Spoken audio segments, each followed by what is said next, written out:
Here's one last look outside the car. Very, very bright. I'm digging them. How's it going, everybody? Welcome back to Brailsford Rides for another YouTube video. I'm Matt again here, and we're gonna do something a little different. I kind of put out feelers, or put out some notices on the channel, on the community tab, that I was gonna do some videos on my daily, my 2003 Toyota Sequoia. This thing is a beast. It is reliable, and I've already used it to haul the Fox body to a show many hours away. So one thing I want to do is turn this thing into kind of an overlander build. Now granted, it's two-wheel drive, so it's for purely aesthetic and look purposes, and I just like the way it looks. So it's two-wheel drive because I just needed a car hauler and something that could pull a camper in the future, and this is what that is. But we got some cool modifications we're gonna do to it, and we're gonna start out. The first one will be with a set of LED lights that I got from Oxito. So we're gonna throw these on the car and see how much brighter they are and how much better they are over the OEM. And yeah, I'm pretty excited. So first thing we're gonna do is pop the hood. Pop that hood. And we're gonna look down in here. And right here you have a top cover to pull off for the light. You have a top cover to pull off. Pull that guy off. And that should, you can see the lights in there. So I'm gonna go ahead and pull that off on both sides. So here is the stock light. It was sitting in there with the tri-light orientation up like this, or the tri-plug orientation up like this. As you can see, there's this little metal retainer clip once you get the boot off that you're gonna have to push this part of the clip. This part right here, you have to push it inwards in order to release it, and you can get the old bulb out. And we're just going to slide this new one in. Hopefully you guys can get a view of it while I'm doing it. I like this video. Alright, it's in place. Well, I got it in place. I'm going to go ahead and finish it up. I need two hands, and we're going to get this tab back. Get this tab to hold this light bulb in.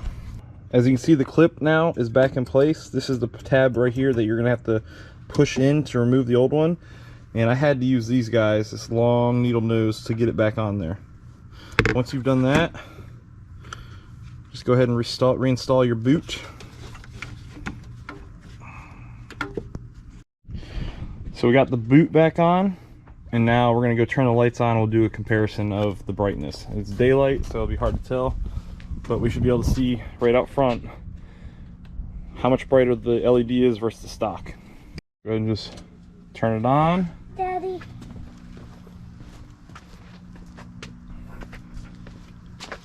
There is the stock brightness. Come over here. There's the LEDs. Stock. I like it. LEDs, and I mean, it's daylight, but you can already tell that's just a lot. Looking at it, like I can't even stare at it with my eyes. It's so bright. And you get over here, look out, Maddox. OEM halogens just aren't as bright. I'm gonna go ahead and get the other one installed and we'll get a final look on how the LEDs look, but I already love these things, guys. Definitely go check out these Oxito lights. I think these are H4 bulbs that come in this car. It comes with a set of gloves to use. I didn't use it, you probably should. So be careful to not do what I just did, and I broke the little head that retains the headlight in there, so I got to figure out another way to hold my headlight in. Yep, so one last time, I got it on there, and the boot is holding it into the headlight itself, but this thing is very fragile, and I just snapped it, especially on this 20-year-old car, so I'm probably going to have to go to the auto store and get a replacement at some point. But for now, we're going to see how the boot holds it in. Let's just turn the lights on real quick. Oh yeah, that is much brighter than the halogens were. Whoa. Definitely digging them. Let's do the high beams. Oh yeah, good gracious. That is very, very bright. I'm digging these new headlights, guys. But definitely recommend for a budget build and you want to upgrade your headlights, definitely check out these Oxito LED lights. These should be the, yep, these are the H4. And yeah, give them a shot if you have a Toyota Sequoia first gen or Tundra. So without the car running, there's actually little cooling fans in these LED lights. You can hear them humming. When the car's running, you're not going to hear it.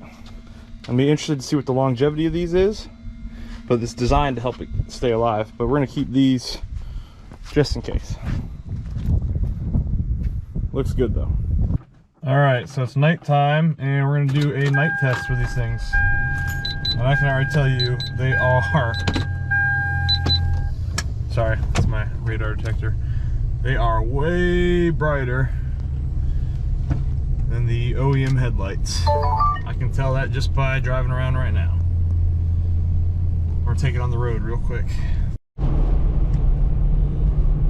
It is significantly brighter.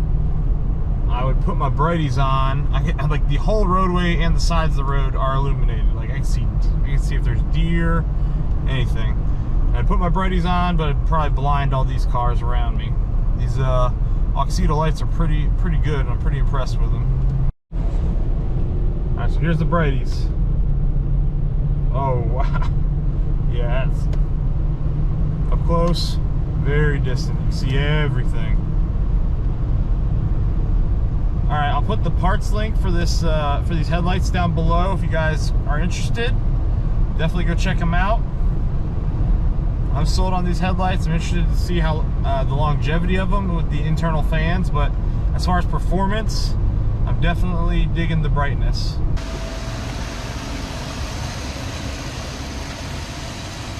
Here's one last look outside the car. Very, very bright. I'm digging them. Well, that's all I got for today's video. I hope you guys enjoyed it. If you want those Oxedo headlights and you want to put them in your car, they're very cost effective. I'll put that link down below. But don't forget to subscribe. Follow us for more Sequoia Overlander build videos. As you can see, this one's already got the bull bar on, but that's the next upload coming up to you guys. And then we'll have some off-road floodlight installs and stuff like that. So stay tuned. More Boss 302, more Fox Body, more Sequoia content coming fast and furious here in the month of December. Take care.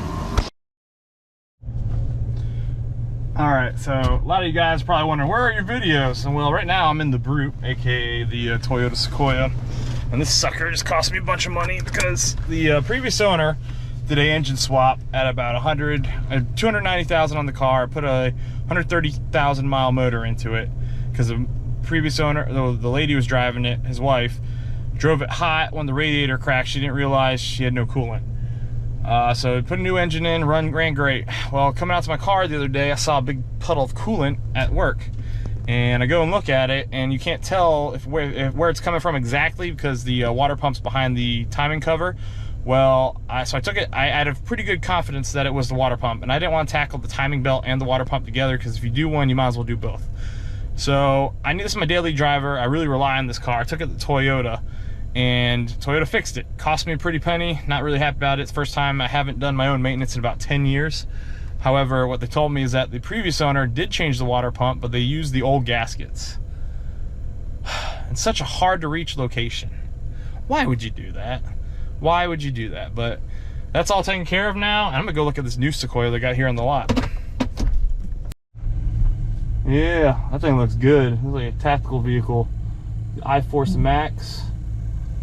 I like the front end, but I'm not sure I'm sold on those twin turbos yet. I heard they have issues.